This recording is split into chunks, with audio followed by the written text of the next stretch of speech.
there's another reason he stepped up his efforts to disparage the special counsel's probe. As the New York Times reports today, Mr. Trump believes that he needs a daily drumbeat of criticisms against the investigations in order to sway public opinion in his favor. His lawyers have told him he has no personal legal exposure, and the only threat to him would be impeachment proceedings if the Democrats win control of the House this November. It's no wonder that in the last year alone, the president has made 78 official presidential statements on Twitter that the Russia probe is a witch hunt.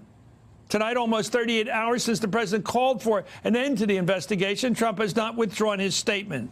All of this comes amid new signs that the special counsel continues to probe potential collusion. As New York Times reports, Mueller is now interested in speaking to the Russian intermediary who helped arrange that infamous Trump Tower meeting with Donald Trump Jr. in June of 2016. Joining me right now is Peter Baker, chief White House correspondent for the New York Times, Shannon Pettypiece, White House correspondent for Bloomberg News, and Glenn Kirshner is a former federal prosecutor who previously worked with Robert Mueller. I want to start with Peter. Peter, what do you make of Trump's latest? It does get clamorous lately. I mean, there's the witch hunt, there's the enemy of the people, that would be us, and there's the deep state. Everybody's coming at it, but it does seem to be picking up in frequency and harshness. What is Trump up to right now in saying he now wants the special counsel to be fired, for the whole probe to be eliminated, and he wants his attorney general to do it right now? That's his current position.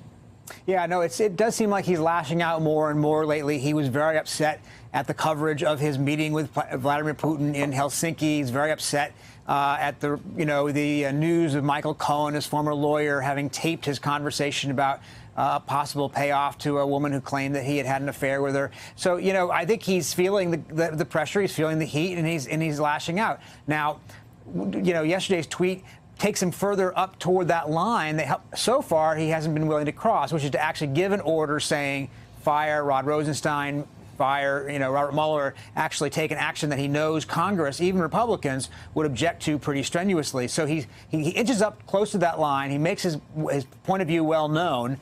But so far, he hasn't been willing to cross it because even he thinks that might be too dangerous. Glenn, I'm not sure about how the prosecutor looks at it. I would think that the special counsel hears a guy say, fire me, and he takes it seriously. He doesn't say, well, that's just an 8-year-old in the White House, banging on the crib. It means something. Yeah.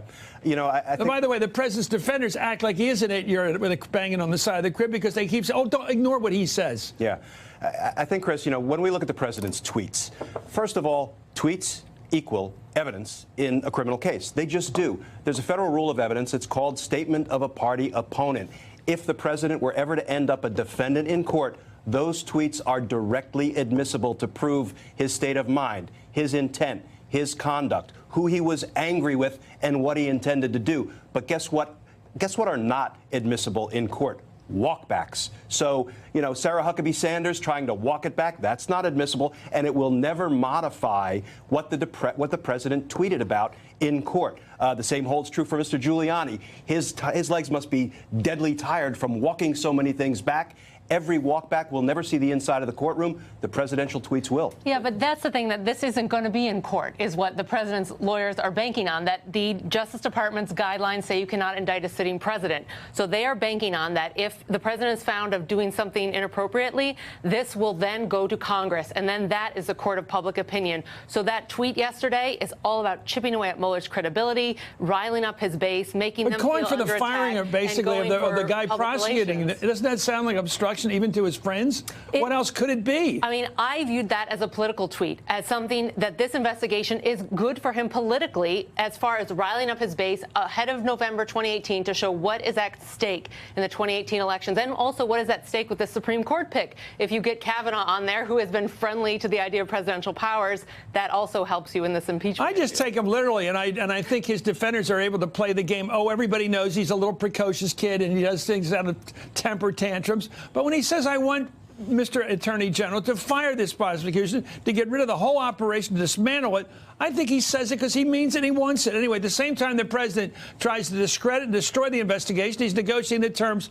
I think he's pretending to, at least potential testimony before the special counsel. He's talking about maybe talking. Anyway, the New York Times reports that after 8 months of talks, Mueller's prosecutors are now agreeing to accept some written answers from the president, but will not limit the scope of their questions or the topics.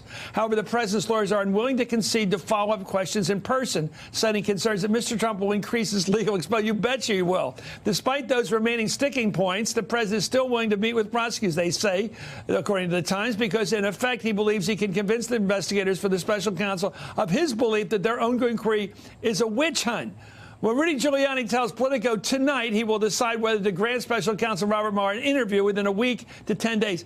Glenn, it seems to me this is like the North Koreans talking. We negotiated with them under Eisenhower for 2 years under Truman and Eisenhower. They want to keep talking. Rudy want to keep talking. Are they going to let him in the room with seasoned prosecutors to grill him on his intentions regarding obstruction? I think the answer is no. And I'll tell you, Mr. Giuliani has been negotiating against himself for months and months and months. I'm not convinced Bob Mueller was ever negotiating on the other side. But when we saw the reports that Bob they're Mueller, leaking all this. Right. When we saw the reports that Bob Mueller might be willing to actually submit some written questions, I thought if that's accurate, here's what he's trying to do. Question number one, for example, could be, Mr. Trump, did you tell Director Comey to lay off Flynn? There's only two answers to that. If the president answers no, Bob Mueller, I'm betting, can prove he's lying about it. If he answers yes, well, that's evidence of obstruction. It's lose-lose for the president, which is what I predict will happen. Bob Mueller will put those written questions together because he wants everybody to believe he's giving the president an opportunity to say his piece and have his side heard. He's going to give Mr. Giuliani that piece of paper. Mr. Giuliani is going to look at it, realizes how it exposes the president. He's going to push that paper back and say, I think we'll pass. Right, and that's one of the reasons Giuliani's proposal to Mueller was we'll answer questions on collusion, but not on obstruction, because they know if Mueller believes Comey or believes other witnesses, Trump is going to contradict them, and so there he is in obstruction, in perjury right there. Hey there, I'm Chris Hayes from MSNBC. Thanks for watching MSNBC on YouTube. If you want to keep up to date with the videos we're putting out, you can click subscribe just below me, or click over on this list to see lots of other great videos.